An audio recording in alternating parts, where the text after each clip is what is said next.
So hello guys, first of all ఈ video చూడండి ఒకసారి.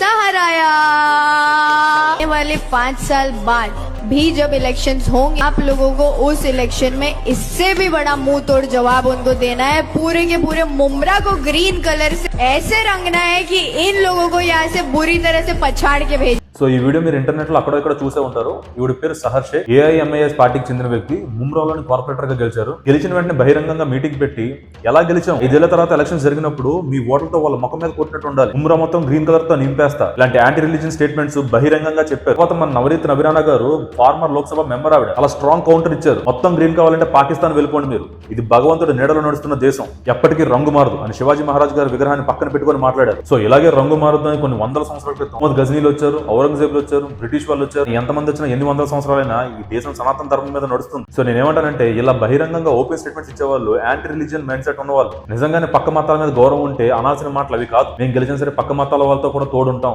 అన్యాయం గానీ తప్పు గానీ జరిగితే ఏ మతం వాళ్ళైనా సరే ఒకటే అని ఇలా మాట్లాడేది. కానీ మొత్తం రంగు మార్చేస్తాం, తరిమి కొడతాం, ఇలాంటి మాటలు కాదు. సో తర్వాత మళ్ళీ ఈవిని కస్టడీలోకి తీసుకున్న తర్వాత ఆ ఉద్దేశించి మాట్లాడేది కావాలంటే నాకు చేతుకున్న రంగులు చూడని చెప్పి ఆవిడ సమర్థించుకుంటూ వచ్చారు. కానీ మనల్ని మనం ఎంత సమర్థించుకున్నా సరే ఒకసారి నోటి నుంచి మాట్లాడలేకపోతే మళ్ళీ వెనక్కి తీసుకోలేం. ఈవిడేమో మొత్తం గ్రీన్ గా మార్చేస్తాను అంటారు, ఆ పనికి మనోడేమో అందరినీ బత్తాయిలని హేళనగా మాట్లాడతారు. మళ్ళీ అలాంటి వాళ్ళకి మీలో కొంతమంది సపోర్ట్ చేస్తారు. అందుకే ఎలక్షన్స్ అయినా సరే మళ్ళీ మోడీ గారు రావాలని అందరూ ఎందుకు కోరుకుంటారు అంటే, యాంటీ రిలీజియన్ గొడవలు ఉండవని చెప్పి. సపోర్టింగ్ మోడీ గారు ఆర్ బీజేపీ అంటే it's not about supporting particular religion అని కాదు, it's about supporting India's development అని.